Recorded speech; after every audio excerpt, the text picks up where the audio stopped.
Look at that sunrise. I mean, you can't see the sun yet, but you can see it hitting those clouds. These monsoon sunrises and sunsets have been crazy.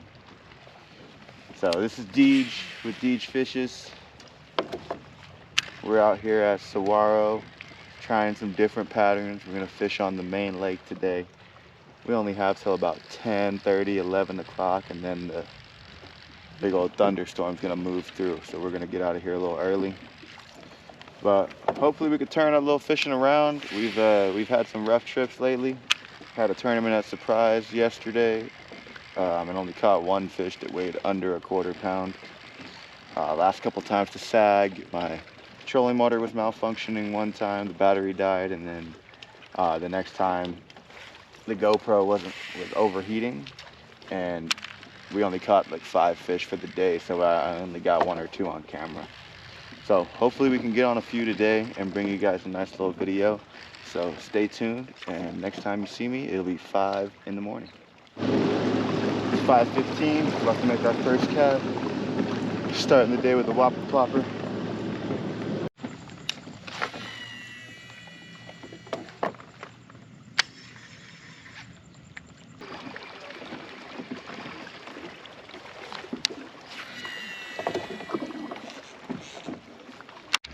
Alright, we're gonna throw this DT16 around.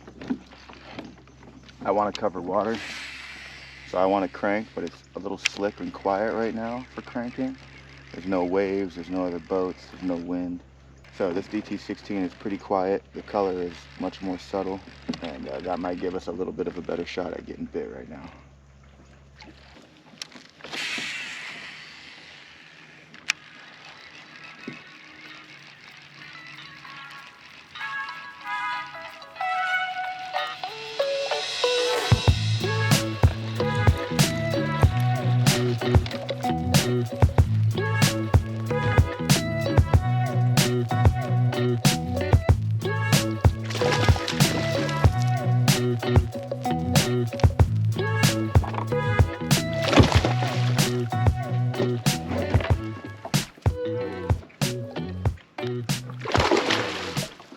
Yes!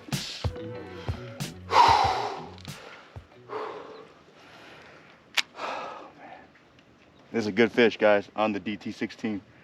Right on this point. Oh my God, I guess. Let's get him unhooked. Let's see him. This guy's feisty. Nothing like a early morning crankbait toad. Oh my God. All right, I gotta get them measured, so I'm gonna keep them in the water. Guys, in the summertime, or any time of the year, when you're measuring a fish or weighing a fish, you wanna keep it in the water as long as possible. You know, you wanna have it out for minimal time. So I'm keeping them in the net while I get my stuff ready to take a picture. All right, so now that I got my camera out, my measuring board out, I'm gonna pull him back out of the water. Oh my God, he's so feisty. Guys, one last look at that freaking toad. Let's let her go. She was 19.5 inches. She's probably pushing 4 3/4 pounds. I'm not gonna weigh her because I got all tangled up in my net, so she was out of the water for a little bit longer than I wanted her to be.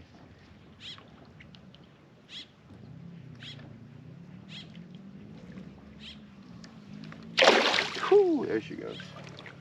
Yeah, on that DT16.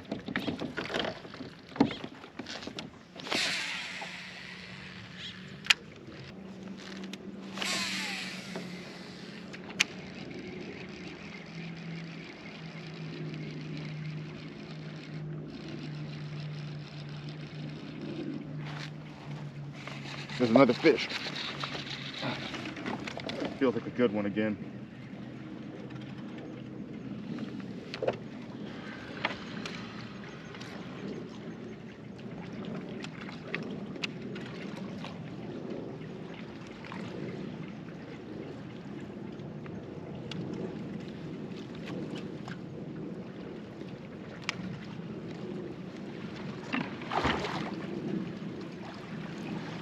Yeah.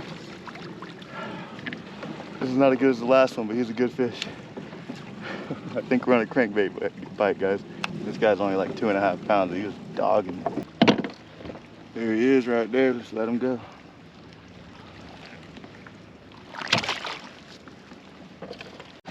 I got a retie, guys. My DT16, my line's all frayed. That's something you got to watch out for, especially when you're using deep diving cranks. They're down there banging on the rocks and coming through trees. The line's gonna get nicked up, and you don't want your line to be frayed when a big one bites, because that's when it's gonna fail.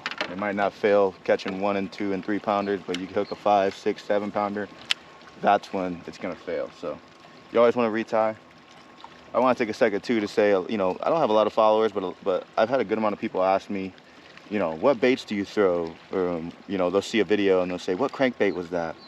And I'm happy to tell you guys, you know, if anybody asks. But I think a lot of it is so situational, and that's what people don't understand, is that if you would have asked me yesterday what crankbait I'm throwing, I would have told you a Berkeley dredger, which is a very, very loud crankbait. But today, I saw the shad spawn in the morning. I wasn't catching them shallow. It was slick and quiet. So the Berkeley dredger was too much noise. I could hear it rattling from far away. I could hear it up here. So I put on the DT16, gets a little bit deeper than the dredger. It's much quieter. I put on a natural shad color, so it's very subtle, and caught 2 fish very quickly. So who knows, maybe any crankbait would have worked, but I think that knowing the situation and picking the right bait for the right time is, I think that's key. Those little things are key to catching fish.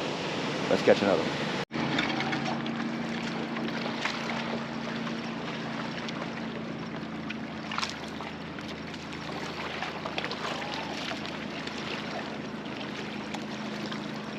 I thought this guy was small, but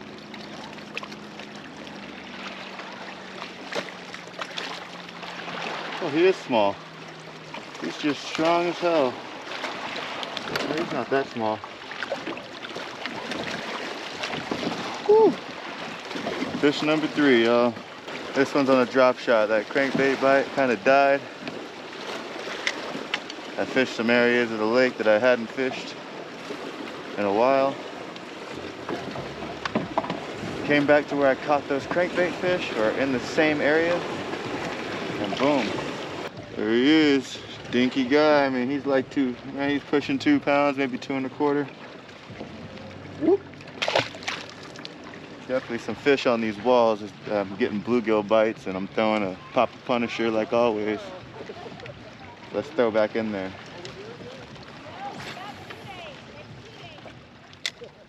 Well guys, it's a short video today. I only had a few hours on the water, and I struggled to find some more fish before I had to go.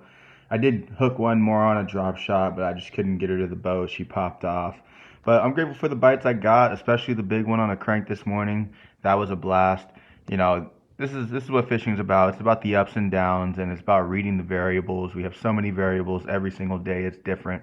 Right now, there's a lot of varying weather coming in with our Arizona monsoons, and that seems to have the fish not knowing what to do, and they seem really finicky. I'm catching one here and there. The big wolf packs that were together seem to have broken up. So we're trying to figure out the bite and keep on these fish. Fortunately, we have a few weeks coming up of some consistent hot weather, which will hopefully get the bite back to what it was to finish out the summer before we transition to this fall bite. So anyways, I really appreciate you guys watching the videos.